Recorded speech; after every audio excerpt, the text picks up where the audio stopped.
Eu lembro como se fosse hoje a primeira vez que coloquei o caderno embaixo do braço e saí. Sempre soube que seria tudo muito difícil. Eu tentei elaborar um plano, mas a verdade é que eu mal sabia por onde começar. Vaguei por ruas, avenidas, shoppings, centros comerciais. Dormia tarde, acordava cedo, mas desistir nunca esteve nos meus planos. Eu sabia que o meu maior adversário nesta jornada seria eu mesmo. Por isso, aprendi a transformar derrota em vitória, decepção em motivação, cansaço em determinação. Transformar um caderno em uma empresa.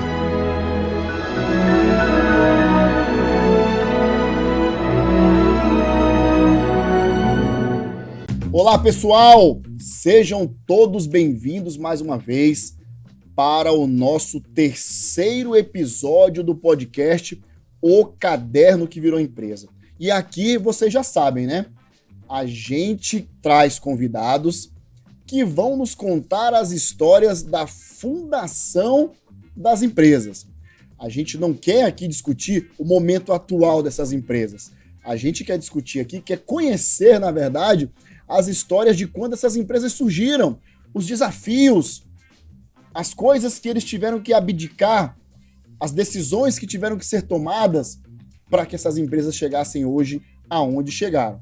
E, como eu já falei para vocês, mês de março, mês da mulher, no último programa, no episódio 2, nós batemos um papo aqui muito legal com a doutora Marina Reis, e hoje o desafio era manter esse nível elevado.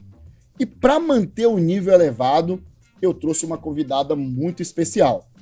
Então hoje, no terceiro episódio do podcast O Caderno que Virou Empresa, com vocês, minha amiga, da qual tenho muito orgulho de dizer que tenho aprendido muito com o convívio profissional que tenho com ela nos últimos 6 meses, Paula Goulart. Seja bem-vinda. Muito obrigada, Maicon. Queria parabenizar pelo projeto, muito legal, e agradecer a oportunidade de estar aqui contando um pouquinho da nossa história. Que maravilha, que maravilha. Então, já que você já me agradeceu pela oportunidade de estar aqui para contar essa história, eu não posso negar que estou mega curioso. Estou assim com uma curiosidade gigantesca de saber um pouco. Meu Deus, Paula, quando foi que surgiu o Complexo Salvatore? Logo, sabendo eu que não começou como Complexo Salvatore. Conte pra gente, como que surgiu? Então, começou com meu pai, foi o fundador, né, Silvino Goulart. Ele gostava muito da área de engenharia, apesar de ser engenheiro agrônomo, mas ele gostava de construção. Ele tinha uma empresa, tem até hoje, existe essa empresa, na verdade, que é a Construtora Star, que construía estradas no interior todo do Maranhão, construiu muito para Vale, para Alcoa na época. E ele, como muitos empresários, sofreu muito com o pagamento do poder público, né? Demorava muito para receber e aquilo causava muita angústia nele, e ele resolveu mudar o trabalho, né? Resolveu, não, eu não quero mais trabalhar com construção de estradas, e começou a prestar serviço para particulares. E aí ele prestou serviço para um cemitério local aqui em São Luís, e esse cemitério na época não tinha condições de pagar pelo serviço e ofereceu cotas da sociedade, né? Então ele passou a ser sócio de uma empresa de cemitério aqui em São Luís, entendeu mais do negócio, e depois que a empresa conseguiu remunerá-lo pelo serviço que ele havia feito, ele vendeu as cotas e resolveu colocar o dele, né? Então, quando ele foi em busca do terreno para colocar hoje o Jardim da Paz, que fica ali na cidade de Ribamar, ele contava, né, que eu era muito criança, tinha 8, 9 anos de idade, ele contava que ele estava em busca de como se fosse colocar uma granja, né? Então, ele dizia para todo mundo, quero estar atrás de colocar uma granja, né? Ele não contava para ninguém que seria um cemitério, né? E aí foi dessa forma que ele comprou, né, a área lá, são quase 23 hectares, hoje ali em frente ao Shopping Pátio Norte, e iniciou lá o cemitério Jardim da Paz, né? E ele quis fazer também de uma forma diferente, né? Que a maioria dos cemitérios aqui, a exemplo do Gavião, que é o mais tradicional, são cemitérios com construções tumulares, e uma coisa que incomodava muito ele eram as distinções que existiam de classe social e do financeiro mesmo, né? Pessoas que tinham muito dinheiro, eram construções enormes de mármore, de granito, né? Com muitas estátuas, e as pessoas que não tinham tantas condições, às vezes era só ali uma cruz e olha lá, né? Era terra e tal. Então ele quis fazer um modelo um modelo parque, né, onde não há essa distinção, né? É só um campo de jardins planejados, de gramado, e apenas uma lápide que identifica com uma placa, no máximo uma floreira, mas não tem essa diferença. Você não vai saber se aquela pessoa que está de um lado ou do outro, tinha mais condições financeiras do que a outra ou não. Então, todos são iguais ali. Era uma coisa que ele quis trazer isso para São Luís, para o Maranhão. Maravilha, pessoal. Vocês já perceberam o que vem por aí, né? A Paula é altamente acelerada, assim, 320, né? Não é nem 220, é 520. Eu falo rápido. Então, olha só, vamos contextualizar para o pessoal entender bem. Uhum. Qual foi o ano, você se recorda o ano exato que o seu pai, ele entrou nessa empreitada lá, com essas cotas do cemitério lá, dessa outra empresa? Deve ter sido por volta de 83, 84, né? Porque o Jardim da Paz foi inaugurado em 1985. Então, nós estamos fazendo aí 38 anos de empresa. Então, o seu Silvino, cerca de um ano depois de ter conhecido lá o empreendimento, entrando como cotista, né, do empreendimento, ele, um ano depois, viu ali, eu vou empreender nesse segmento também. Exatamente. E aí, legal, essa história é legal. Quer dizer que quando ele foi comprar o terreno, que hoje é o Jardim da Paz, a pessoa que vendeu para ele não sabia que era para cemitério? Não sabia que era para cemitério. Ele não quis falar, até porque dizem que a alma do negócio é o segredo, né? Então, ele não quis, assim, falar, só falou quando inaugurou mesmo. Então, para não dizer o que era, uma área tão grande, né? Ele disse, vou colocar uma granja. Né, eu ouvi dizer, né? Tudo eu ouvi dizer, gente. Eu era muito criança, então eu ouvi dizer essa história, que ele dizia para todo mundo que ia colocar uma granja. Que era uma granja. Aí, de repente, passou ali entre 1985, né? Até começar a operar mesmo o Jardim da Paz, deve ter tido quanto tempo? Olha... Comprou o terreno em 85? Não, porque eu sei que a inauguração do Jardim da Paz foi em 85, né? 85, final de 85, 86, inaugurou. Então, ele deve ter comprado ali em 84...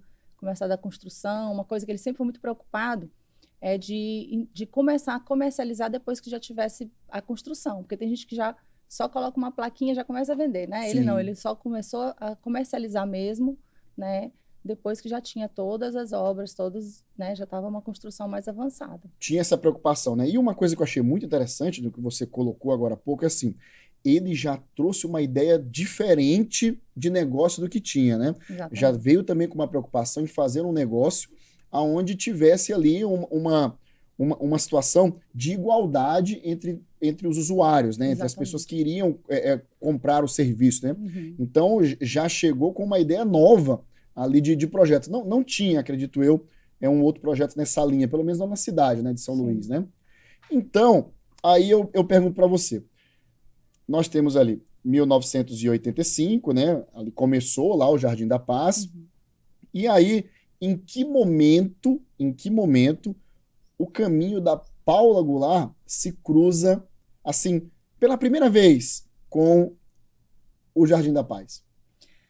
Profissionalmente, foi a partir de 1998, 99, né? Eu comecei, eu fiz faculdade de Direito, eu sou advogada, e nesse momento o pai estava querendo melhorar a questão da cobrança na empresa, né? Então, como tem a parte jurídica, ele me convidou, né, para eu começar a ir lá. Eu ia só, 3 vezes por semana, até porque eu também era funcionária pública, cheguei a trabalhar 10 anos no Ministério Público e comecei como secretária, depois fui assessora, enfim. E foi o tempo também que eu concluí meu curso 2000, né? Então, vou fazer 23 anos já de formada. E já tem 25, 26 anos que eu estou na empresa. Então, comecei nessa parte de cobrança. Aos poucos, eu comecei a perceber realmente a necessidade de outras coisas na empresa, de informatização, né, de organização em departamentos. Era uma empresa muito familiar, muito misturando muito o pessoal com a empresa, né? Meu pai não tinha aquela coisa de meu valor, meu dinheiro dia da empresa, tudo aquela história, bem misturado mesmo, né? Então, eu percebi essa necessidade de uma profissionalização.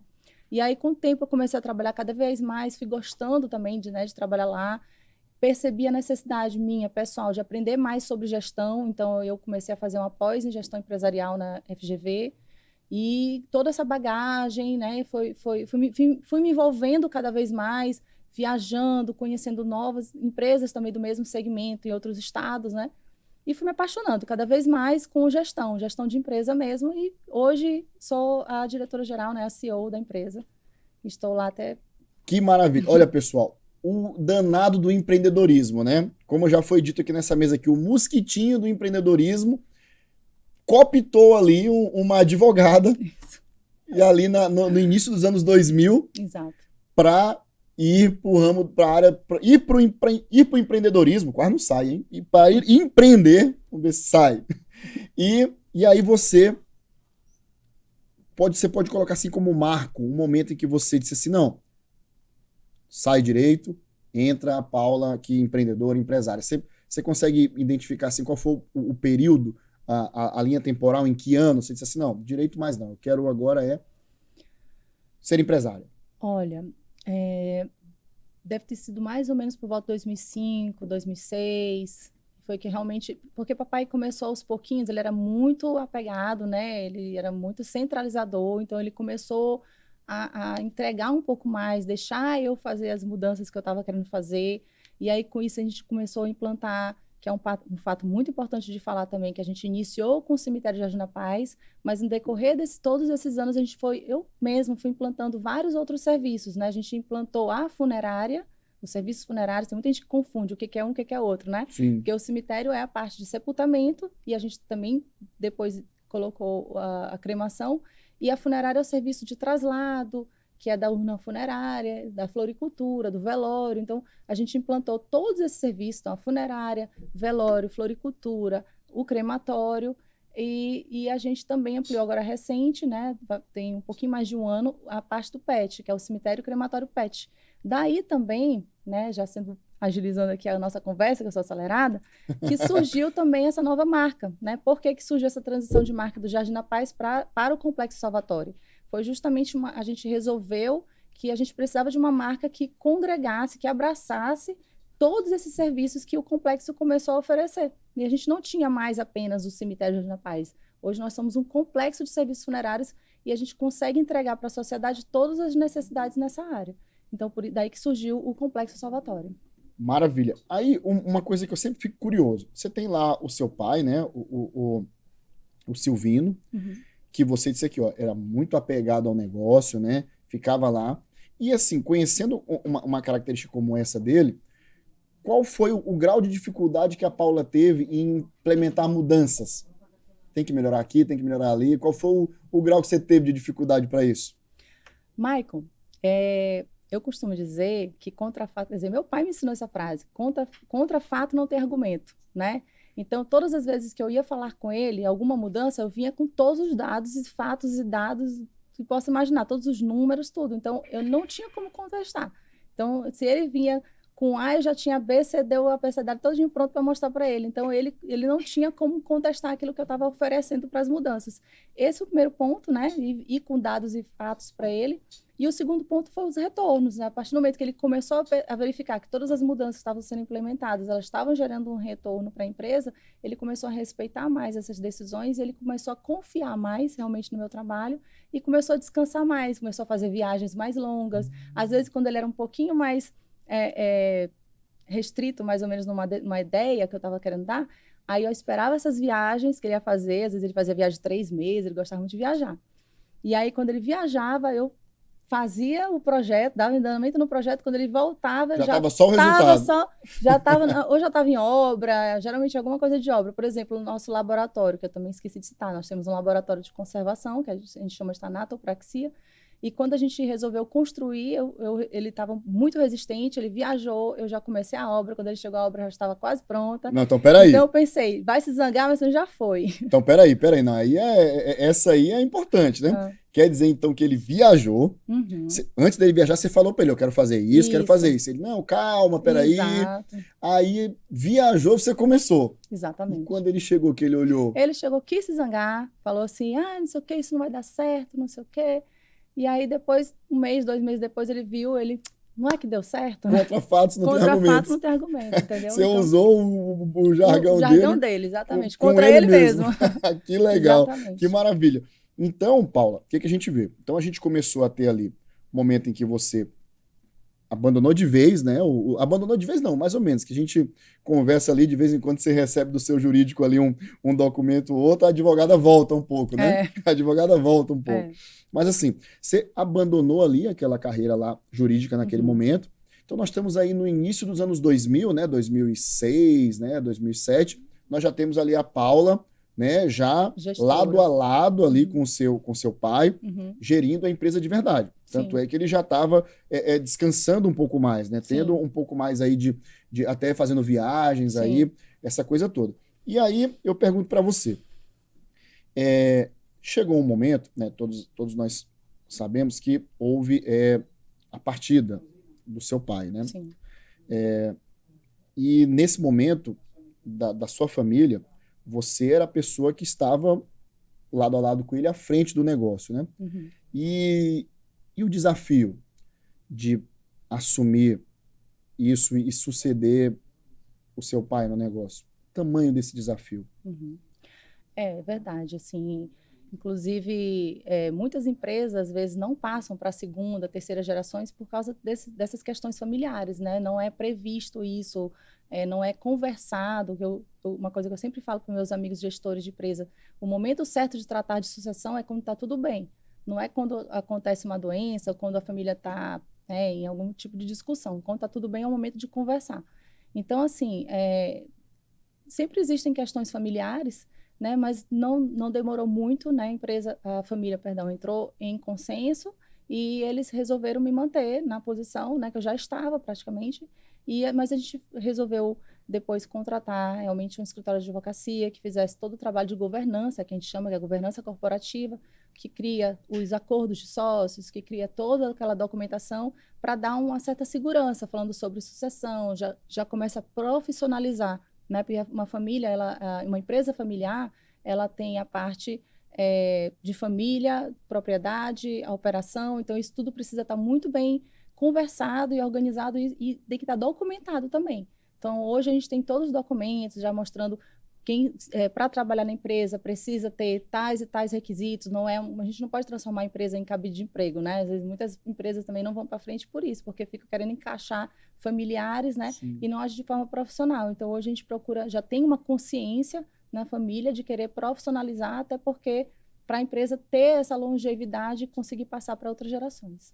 Pergunta fácil, pergunta fácil, né? Eu, conhecendo você o pouco que já conheço, para mim essa é uma pergunta que eu já até sei a resposta, mas tenho que fazer. Você estava preparada para assumir essa responsabilidade sozinha, sem a figura do seu pai ao seu lado? Boa pergunta. Não é tão fácil assim. Em vários setores da empresa, eu já me sentia totalmente preparada porque eu já assumia, né? Toda a parte de gestão de pessoas, toda a parte de gestão financeira, gestão comercial, tudo tranquilo. Mas teve um setor que me deixou bem angustiada, que é justamente o setor da construção. Que meu pai sempre gostou da construção e a gente também tinha um setor de construção de jazigos, né? Lá no Jaz na Paz a gente constrói cerca de 1.000 jazigos por ano. Né? E esse setor, ele me angustiou muito. Tanto é que hoje a gente terceirizou. Hoje é uma empresa terceirizada, que é até de fora do Maranhão, que faz essa construção, porque eu sofri muito no início de coordenar aquela equipe, né?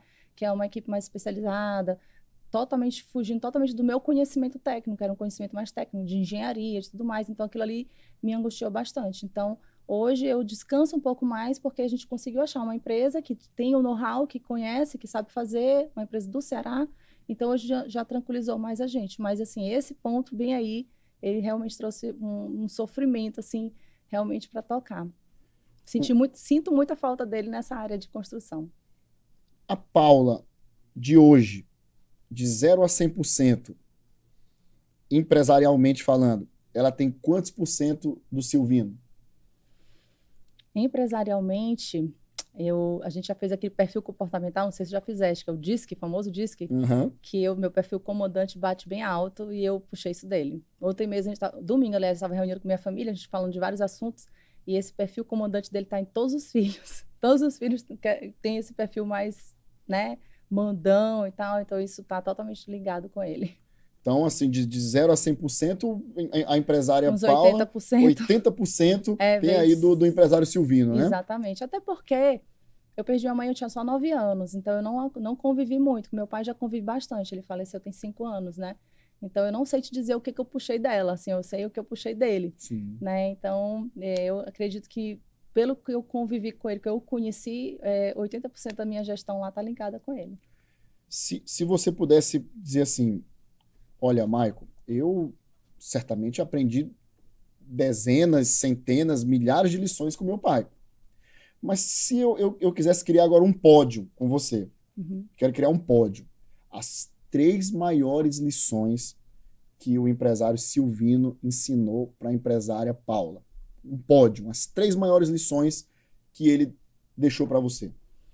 Você está falando aí, estou me lembrando de 3 frases. Na verdade, já está me vindo 2. Eu vou tentando lembrar aqui da terceira, mas eu gostava muito daquelas frases de lição, assim. Uma que ele sempre falava era: quem encontra besta não compra cavalo. Então, essa para mim foi uma lição muito grande. Todas as vezes que você se abaixa muito, né? Ele sempre dizia: quem muito se abaixa, alguma coisa aparece. Então, essas frases dele são bem clássicas. E a outra é: quanto mais cabra, mais cabrito. Ele sempre dizia isso. Então, assim, na gestão mesmo, em várias reuniões que eu faço, eu sempre cito essas frases. Segundo meu pai sempre dizia: quem compra besta não compra cavalo. Então, assim, sempre tem essas frases clássicas que ele sempre falava para todo mundo. Me lembrei dessas três que eu falei agora. Então, ficou no jargão, né? Ficou no jargão. Quem encontra besta não compra o cavalo, né? E, tipo assim, se você pudesse traduzir para a nossa audiência de uma forma um pouco mais técnica, né? O popular mesmo, né? O que é que hoje o empresário tem que tomar cuidado com quem encontra besta não compra cavalo? Olha, é tipo isso, por exemplo, você tem que ser bom, inclusive, é outro ponto que eu queria ressaltar nele, assim, do aprendizado. Meu pai era muito generoso, ele era um empresário, assim, que ele pensava no funcionário em primeiro lugar. Ele, muitas das vezes, ele se desentendia com clientes quando ele percebia o cliente tratando mal o funcionário. Ele dizia: não trate mal o meu funcionário, ele está aqui te tratando com respeito, eu exijo que você o trate com respeito também. E hoje a gente sabe que a gente trabalha muito com o sucesso do cliente, com a jornada do cliente, a gente tem toda aquela preocupação que talvez não cabe muito essa colocação dele do para trás, mas isso demonstra, tanto é que quando ele faleceu, muitos funcionários sofreram muito, né? Choraram muito, porque sentiram muita falta desse lado dele, assim, tão humano, tão acolhedor, tão próximo, né, dos funcionários. Mas, apesar de tudo isso, apesar desse amor, desse coração gigante, né, ele sempre dizia que você tem que saber a hora que você tem que se posicionar. Então, tecnicamente falando, seria isso: é você saber ser bom, ser generoso, mas não exagerar, né, no pó na cara, não ficar igual um palhaço. Aquela velha história de botar tanto pó na cara que é um palhaço. Então, você não pode também exagerar na bondade, na generosidade, que senão você vira um palhaço. As pessoas se aproveitam. Então, seria mais nesse sentido. Então, você saber, eu sempre dizia: minha filha, seja generosa, ajude as pessoas, mas cuidado com essa linha, né, para as pessoas não extrapolarem, não se aproveitarem de você. Então, seria mais nesse sentido. Olha, se eu gostei demais dessa. Olha, você coloca o pó na cara, né? Mas se você exagerar, você vira palhaço. Exatamente. Gostei demais dessa aí. Tá anotada aqui, viu? Essa tá anotada. E quando você fala também aquela lá do quanto mais cabra, mais cabrito. Nós estamos aqui agora, muitos empreendedores certamente vão assistir o nosso podcast. É voltado para esse público. E quando o Silvino falava quanto mais cabra, mais cabrito, traduzindo, ele queria dizer o quê, Paulo? Por exemplo, se a gente está contratando vendedor de rua, estou dando exemplo, então quanto mais vendedores, mais contratos a gente vai ter. Então, estou lembrando aqui de uma situação assim específica que ele falava isso, então, enfim, mas nesse sentido mesmo, Sim. né? Quanto mais você aumentar conseguir... produtividade, né? Exatamente. Quanto mais você vai ter o retorno. Muito bom, muito bom. Então, assim, nós temos aí 2 lições do Silvino. Daqui a pouco você lembra da terceira, pra você passar pra gente. Mas, assim, eu gostei muito né? Quem encontra besta não compra cavalo. Isso é uma coisa que eu escuto muito também da minha mãe. Acho que as pessoas que são, vamos dizer assim, dessa geração, né? Tem muito dessas frases feitas que ensinam muito, né? Essa questão das frases feitas é uma coisa tão forte dele que minha madrasta, a esposa dele, ela tem, toda vez que ela lembra de uma frase, ela pega o WhatsApp dela, ela mesma grava para ela mesma, porque ela tem já várias frases que ela aprendeu com ele. Então, existe assim quase um podcast só de frases de Silvino Goulart. Só de frases. Só de frases de sabedoria, né? Que existem frases sábias, né? Que ensinam muito, de Silvino Goulart, para ela fazer até um livro. Olha, a ideia é sensacional. A ideia é sensacional. Eu tô curioso, se eu puder ter acesso a alguma dessas frases, por favor, porque isso é sensacional, porque é uma maneira muito simples de você ensinar algo. Exatamente. Uma linguagem totalmente tranquila, né? Fora dos termos de tecniquez, e as pessoas aprendem com facilidade, né? Exatamente. Então, vamos voltar aqui para nossa linha do tempo. Nós tivemos ali início dos anos 2000, 2006, 2007, a Paula estava empresária de vez, até já dando mais tranquilidade pro Silvino para poder viajar, já até um pouco saliente, né, tomando algumas decisões sem alinhar com ele e recebendo a bronca depois. E aí nós chegamos ali num período aonde a gente tem o quê? Deixa eu ver, 2007, ele tem 5 anos de falecido, né? Ele faleceu em 2018. 2018, né?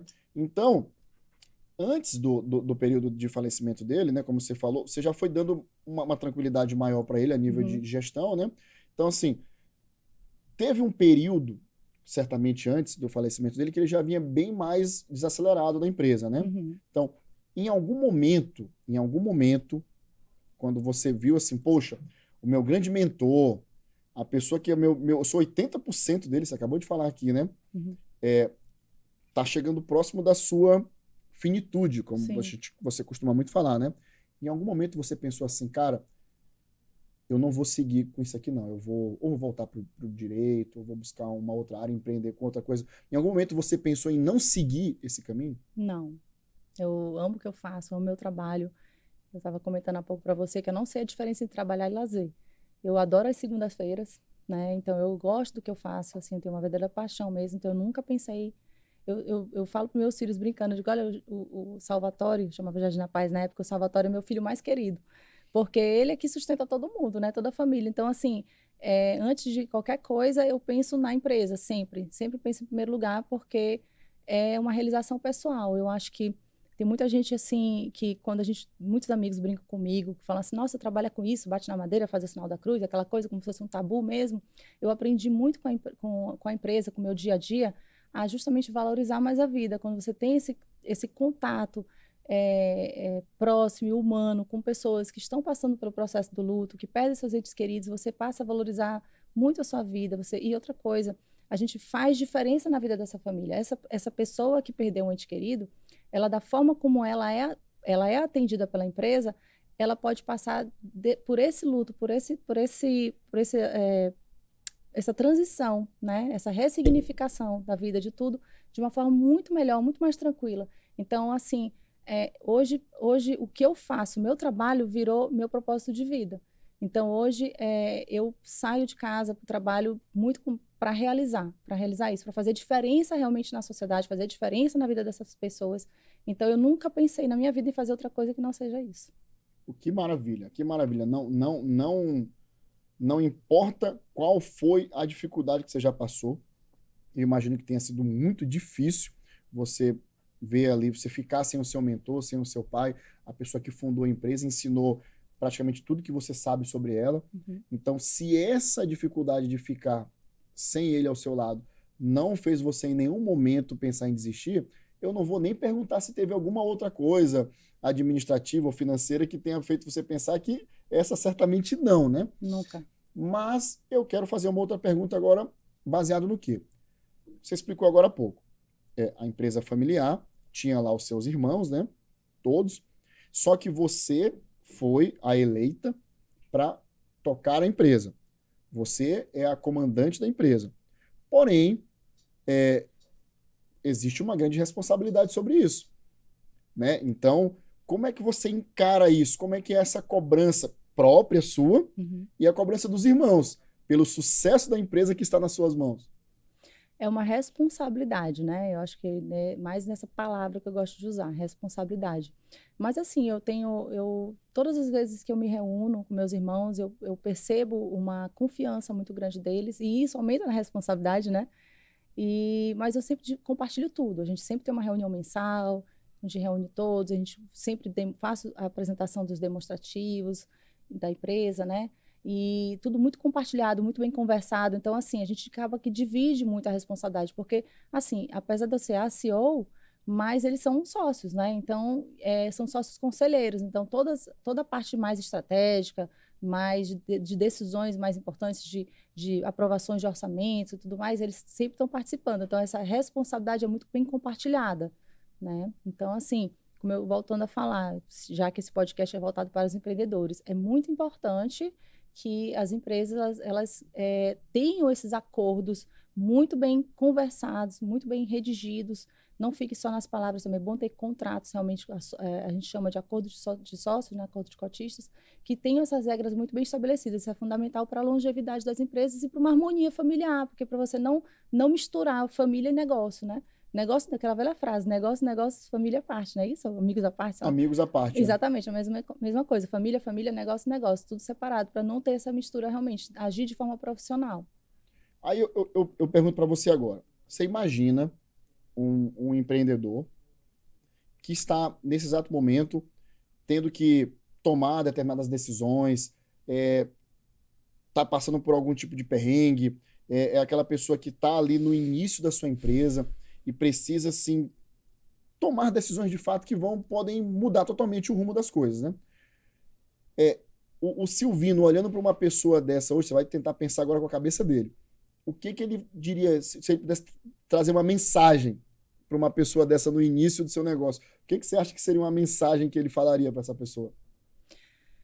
Olha, papai, eu não saberia te dizer. Assim, porque eu nunca, infelizmente, assim, algo que eu também que eu me ressinto, eu devia ter mais conversas com ele. Eu não tive tantas conversas. É algo assim que eu aprendi muito estudando sobre finitude, né? Que é muito importante você ter essas conversas. Mas eu vou aproveitar a tua pergunta para responder o que eu diria. Boa. Eu, né?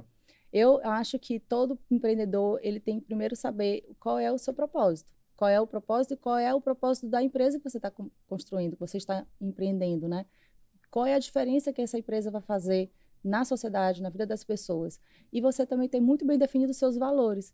Toda decisão que você fizer baseado nesse propósito, nessa missão e nos seus valores, essa decisão sempre será correta. Né? Uma decisão baseada realmente no seu coração mesmo, no amor que você sente, em todos os sentimentos e principalmente nesses valores. Então, todas as decisões que o empresário, que o empreendedor tomar, pensando nesses pontos, nos valores e no propósito da empresa, ela vai ser uma decisão mais bem tomada. Maravilha. Você se arrepende de alguma coisa? Algo empresarialmente falando, profissionalmente falando. Alguma coisa na sua trajetória profissional, ou na época da carreira jurídica, ou depois como empresário, tem algo que você disse assim, isso aí eu faria diferente ou eu não faria? Talvez eu seja um pouquinho mais conservadora. Eu acho que talvez eu poderia ter sido um pouco mais ousada. Apesar de ter feito muita coisa, né? Até porque realmente essa ausência do papai, né? Assim, ele era mais conservador também. Tanto é que eu tive que fazer algumas ampliações, né? Construções, sem ele concordar, né? Então, ele já era bem conservador. E minha família também é muito conservadora. Então, talvez eu quisesse hoje, ainda há um tempo atrás, ser um pouquinho mais ousada, assim, sabe? Nos negócios mesmo. Talvez ampliar mais para o interior do Maranhão, alguma coisa assim. A gente quis, assim, se consolidar mais. Tanto é que nossa missão é essa, se consolidar para depois expandir de forma sustentável. Né, que é importante também. Sim. Não sei se todo mundo aqui já jogou o War, aquele jogo War. Sim, né? sim. Então, às vezes, você vai expandir de forma não sustentável, você perde. Então, às vezes, é melhor você dominar ali e colocar seus exércitos para antes de ir para outros ambientes, né? Então, eu não sei. Às vezes, é uma coisa que me incomoda um pouco isso. Se eu fui conservadora demais, se eu sou conservadora demais, se eu preciso usar mais ou se eu fiz a coisa certa mesmo da gente se consolidar como um complexo de serviços aqui na Ilha de São Luís, que hoje a gente está bem consolidado mesmo, antes de tomar qualquer medida assim maior. Né? Então, é uma dúvida que fica na minha mente, se realmente eu deveria ter agido de forma diferente. Você trabalha muito, Paulo? Eu já fui workaholic. Ainda só um pouquinho, mas eu tenho nos últimos 5 anos, eu tenho tentado trabalhar isso dentro de mim, assim, né? Eu acho que tudo na vida é equilíbrio, né? Tudo, dependendo da dose, aquela frase que fala também, dependendo da dose, ou é remédio ou é veneno, né? Então, eu acho que na vida também é assim. Eu acho que o trabalho, ele faz parte e é muito feliz daquele que encontra o trabalho, como eu falei. Para mim, eu não sei a diferença entre trabalho e lazer. Porém, a gente também tem que se equilibrar com relação à nossa saúde física, nossa saúde mental, as relações, as conexões, né, familiares e de amigos, eu acho que dos hobbies que você tem que ter. Então, esse equilíbrio com relação a tudo isso, ele é fundamental para você ter uma vida plena, né? Então, é isso que todo mundo tem que buscar, porque, na verdade, a gente nunca vai conseguir esse equilíbrio perfeito. A gente o tempo todo está buscando esse autoconhecimento, sempre avaliando, sempre fazendo essa análise pontual, nossa, como está minha vida familiar, como está meu trabalho, e fazendo aquelas pontuações que o coach faz muito, né? Mas é interessante, sim, você parar para refletir como está cada área da sua vida. E o trabalho é uma delas, que é muito importante, mas ela não pode ser, na minha visão, tudo. Você tem que fazer um mix com isso, né? Então é isso. Olha, Paula, já caminhando aqui pro final da nossa conversa, é o que eu sempre digo aqui para todos os nossos convidados, né? O podcast O Caderno que Virou Empresa, ele tem esse nome por quê? Ele tem esse nome porque quando eu estava no início da minha carreira também, ali no início da vida de empreendedor, eu andava aí na rua, de porta em porta das empresas com um caderninho aqui que está aqui na mesa aqui, sempre mostro ele debaixo do braço, tentando conquistar meus primeiros clientes, tentando conquistar aí o pão de cada dia, né? A essa hora que nós estamos aqui fazendo esse nosso podcast, certamente existem dezenas, centenas, milhares de outros Maicos aí que estão nesse exato momento trilhando esse mesmo caminho. E, infelizmente, nem todos, ou praticamente nenhum deles, tem a satisfação de poder conversar com você e escutar um pouco da sua sabedoria para tomar algumas decisões agora que eu tenho certeza que ajudariam muito eles. Então, vamos dar nossa dose de contribuição aqui para essas pessoas, tá? Agora, a sua câmera é aquela ali, né? Uhum. Câmera é aquela ali. Você vai olhar para aquela câmera lá, você vai olhar para esses Maicos, essas Paulas, os Silvinos, essas pessoas que estão, nesse exato momento, iniciando essa sua vida no empreendedorismo, essa sua vida de tentar vencer por esse lado. O que você tem uma mensagem para passar para eles? Se você pudesse assim, poxa, eu quero colocar aqui um pouco de conhecimento aqui nessa garrafinha e quero entregar para eles tomar um pouco. O que você poderia dizer para ajudar essas pessoas agora? Bom, eu acho assim, o conhecimento, né, buscar conhecimento sempre, não só conhecimento técnico, mas também o autoconhecimento para você ter mais competências comportamentais, são fundamentais. Você saber lidar com o outro, você lidar com seus funcionários. Eu sempre digo, como nós somos prestadores de serviço, para a gente prestar um bom serviço para o nosso cliente, a gente precisa, primeiramente, tratar muito bem e saber desenvolver pessoas dentro da empresa, nossos funcionários, né, nossos colaboradores. Então, assim, eu acho que estudar muito, saber lidar com o ser humano, saber lidar com o cliente interno, que é os nossos funcionários, ter um propósito, ter uma missão de verdade, você realmente enxergar a empresa não como uma empresa para você ter um retorno financeiro. Eu acho que o retorno financeiro é uma consequência de um bom trabalho. Então, buscar realmente fazer um bom trabalho, fazer a diferença na sociedade, fazer a diferença na vida das pessoas, ter seus valores muito bem construídos, não ficar aqueles valores só para inglês ver, né, numa parede lá e ninguém toca. A gente tem a gente todos os dias, diariamente na nossa empresa, em todas as reuniões, a gente sempre fala dos nossos valores, é algo que a gente fala o tempo todo, mas para ficar realmente encostido, para vivenciar os nossos valores de verdade. E eu acho que esse aspecto social, que é algo que eu não comentei aqui contigo, que eu acho fundamental, o Complexo Salvatório, ele hoje tem um projeto chamado Luto pela Vida, que é de acolhimento às pessoas enlutadas. Então, isso demonstra também para a sociedade, mostra para a sociedade que a gente está aqui também para ajudar, para amparar, para acolher as famílias nesse momento. Então, esse projeto ele é voltado para toda a sociedade, não só para os nossos clientes, é aberto, é gratuito. Então, isso já demonstra a nossa preocupação em realmente vivenciar a nossa missão e o nosso propósito de existir. Então, assim, tenham isso em mente, qual é o seu propósito, faça esse planejamento estratégico na empresa para definir a sua visão, sua missão, seus valores de verdade, não só para botar num quadro, né, e expor. E estudar muito. Podem estudar, aprender o tempo todo. Conhecimento está aí fácil, né? Vários lives aí, vários livros, e-books, às vezes gratuitos, então o conhecimento está muito fácil. Então, estudem e é isso. Oh, que maravilha! Que maravilha, Paulo. Olha só, todo episódio aqui no Caderno que Virou Empresa, ele tem um título.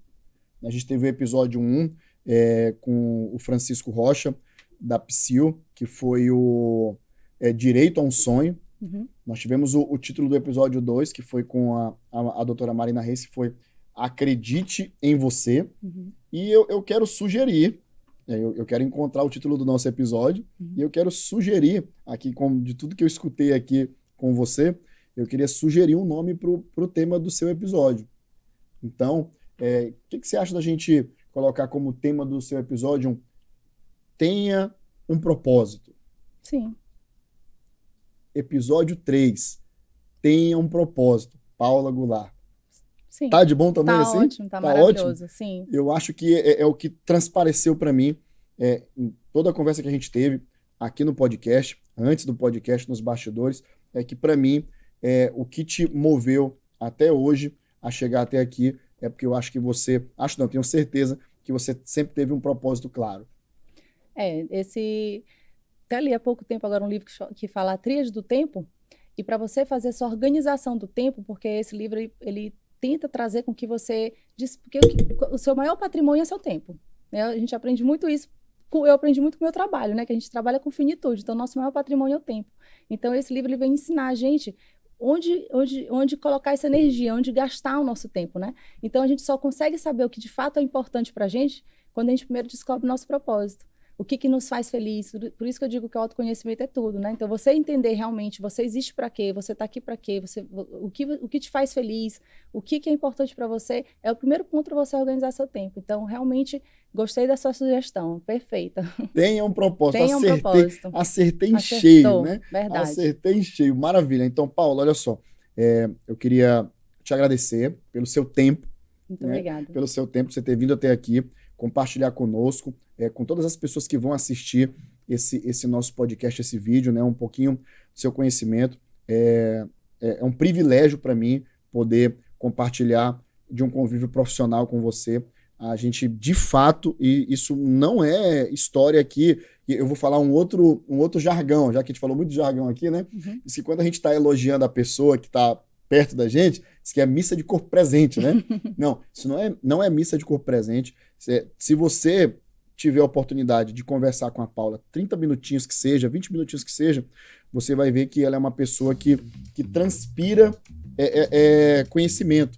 Uma pessoa que eu brinquei aqui no início, muito acelerada, mas que ao mesmo tempo ensina muito, mesmo quando não está querendo ensinar, né? A forma como ela se coloca, né? O tempo todo tentando trazer uma orientação, o tempo todo, quando você conversa com ela alguma coisa, ela já vem falar alguma coisa, já te dá uma dica, você podia fazer isso, né? Então, assim, isso é sensacional. Então, muito obrigado, né? Tenho muito orgulho de poder ter esse convívio com você a cada dia. Espero ter muito mais. E tenha um propósito. Tenha um propósito. Ficou marcado hoje pra gente. Você quer deixar sua mensagem final para a nossa audiência do Caderno que Virou Empresa? Então é isso, eu queria, primeiramente, mais uma vez, né, agradecer a oportunidade de contar a nossa história. Muitas pessoas não conseguem imaginar que o nosso Complexo Salvatore possui 140 colaboradores hoje, né, fazendo parte do nosso quadro, presta um serviço que busca esse atendimento humanizado, esse atendimento acolhedor, que ampara, e deixar esse recado, né, para os empreendedores, né? Tenha o seu propósito, que é o nosso tema, né? E é isso. Eu queria maravilha, agradecer. Muito maravilha. obrigada. Aqui, muito obrigado. Muito obrigado por você ter vindo. Pessoal, eu falo para vocês, é o 3º episódio, e eu falo sempre. Todo mundo que vai passar por aqui, a grande maioria, vão ser empreendedores de ramos diferentes. Mas, o que eu sempre digo, em todos eles, vocês poderão encontrar ingredientes em comum. Pessoas com grande perseverança, pessoas que sempre acreditam, pessoas que sempre buscam conhecimento, pessoas que sempre acabaram abrindo mão de alguma coisa para conquistar outras. Então, vocês sempre vão encontrar ingredientes iguais em todas as pessoas que vierem aqui dividir essa mesa conosco, mesmo que de segmentos diferentes. Então, mais uma vez, pessoal, quero agradecer a todo mundo. Assistam. O programa tá incrível. Manda para todo mundo. Me puxaram a minha orelha aí, porque disse que no programa eu não tô pedindo pro pessoal se inscrever no canal, nem compartilhar o vídeo, né? E nem curtir, né? Nem comentar. Me puxaram a orelha. Falaram, Maico, olha, o podcast tá legal, mas pede pro pessoal se inscrever no canal, compartilhar o vídeo, comentar, né? Então, pessoal, por favor, Se inscreva no canal, curte, compartilha, comenta tudo. E esse programa tá incrível com a Paula. Eu espero que todo mundo goste bastante, tá bom? E é isso aí, ó. Muito obrigado. Caderno que virou empresa. Até o 4º episódio. Valeu, pessoal. Tchau.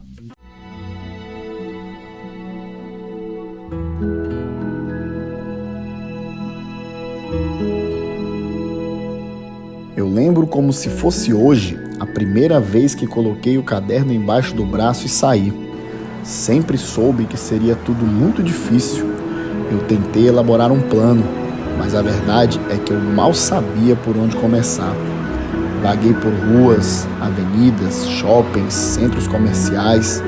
Dormia tarde, acordava cedo, mas desistir nunca esteve nos meus planos. Eu sabia que o meu maior adversário nesta jornada seria eu mesmo. Por isso, aprendi a transformar derrota em vitória, decepção em motivação, cansaço em determinação. Transformar um caderno numa empresa.